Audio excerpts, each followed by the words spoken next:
There is no such thing as a risk-free world.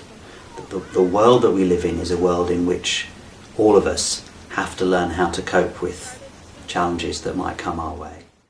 You know, children learn from their own efforts and they learn from their own mistakes, and you know, we can't work too hard to keep them safe because we deprive them of this opportunity of these experiences around risk and reward.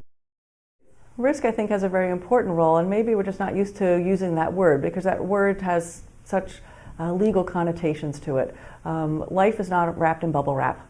Life has experiences, life has opportunities, life has challenges, and it's our job as adults taking care of children to allow them to explore the best parts of life, but realize that everything's not an ice cream sundae. One of the most important things about childhood is that it's a time when children gradually take more responsibility for themselves. They take more responsibility for their safety and for their actions. And so we actually do children a disservice by trying to eliminate risk from their lives as they grow up. And I mean that quite seriously, that it is a good thing for children to be exposed to the possibility that things might go wrong, because that's how they learn.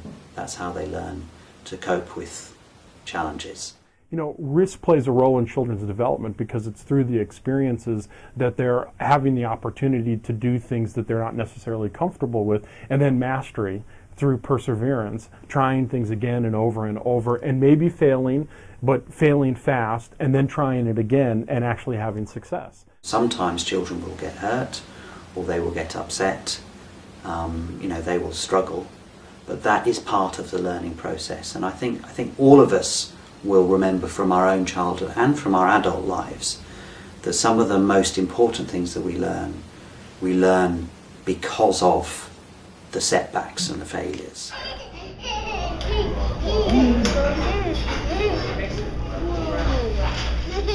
You take a risk by being, you know, squirt water in your face. You know, that's a little bit of like, whoa, didn't expect that to happen. But it happens and you're fine, and somebody hands you a towel and you just go on and make another fountain.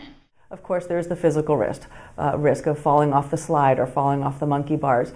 But there's the emotional risk that we take in joining a group, having the self-confidence to separate from our mom or our dad or our caregiver, to be able to join a group of strange children that we don't know and to say, I want to play with you. Can I be your friend? And those risks are equally important. Those are the relationship building skills that we need to learn, because life is about relationships. So it's important to let our children have the opportunity to have those little risks with us in the background to make sure that that transition goes well, so that the children can continue to build on those experiences and become well-adjusted adults. The perception of risk is as important to children as them being in some actual physical danger.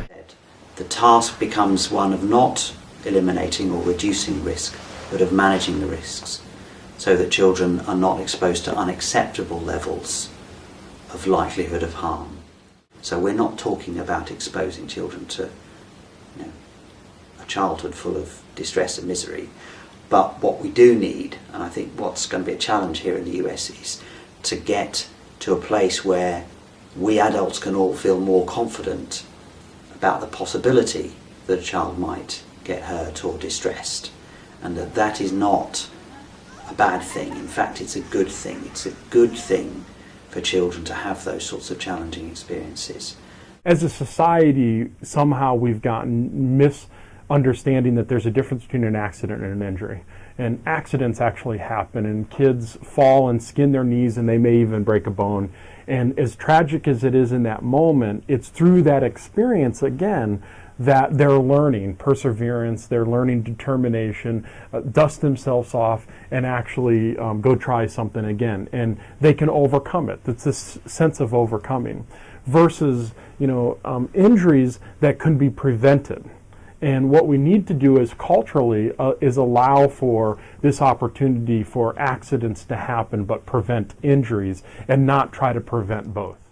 What really worries me, and what I think you haven't systematically tried to tackle in the US, is this obsession with safety. with this. There does seem to be a real problem accepting the possibility, for instance, that children might get hurt and might have an accident. And I can see why it's different here in the US.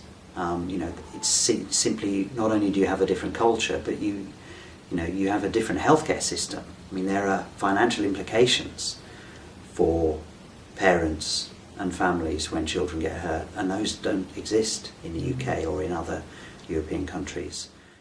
So I think that's a problem in our society too. As we've made things so darn, risk-free, which is, I think, a mistake, we're telling people to not to worry about it. That we've got it covered. You don't have to, and that's a mistake because life is not risk-free, and we all have to watch out.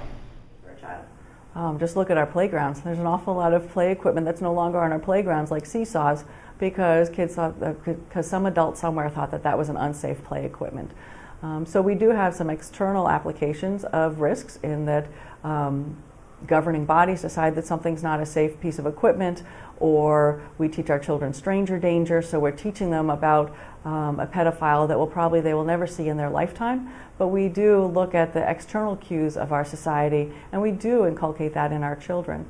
The tricky thing is, how do we balance that? We don't want our children to be so afraid of life that is so rarely going to happen that they can't be outside and explore on their own.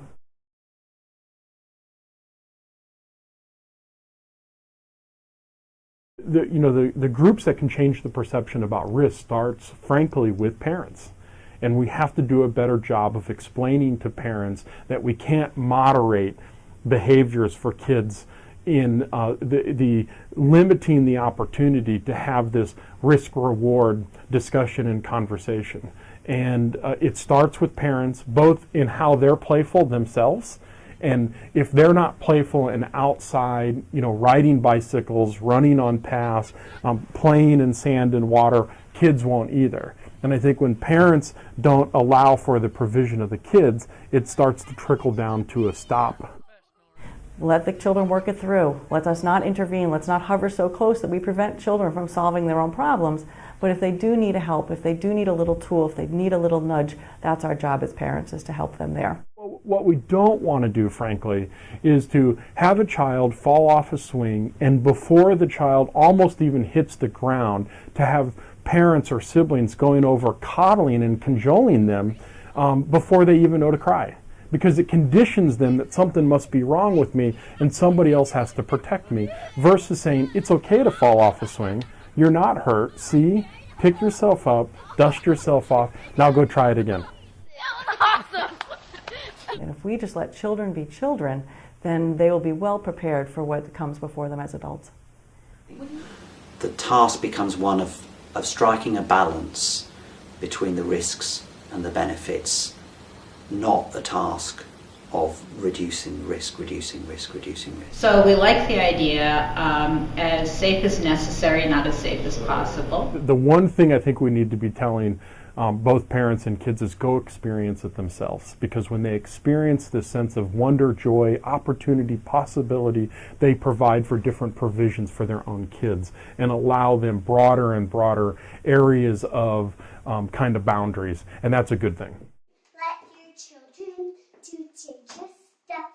If you don't, they won't learn how to do many stuff. Let your children do dangerous stuff. Let your children do dangerous stuff.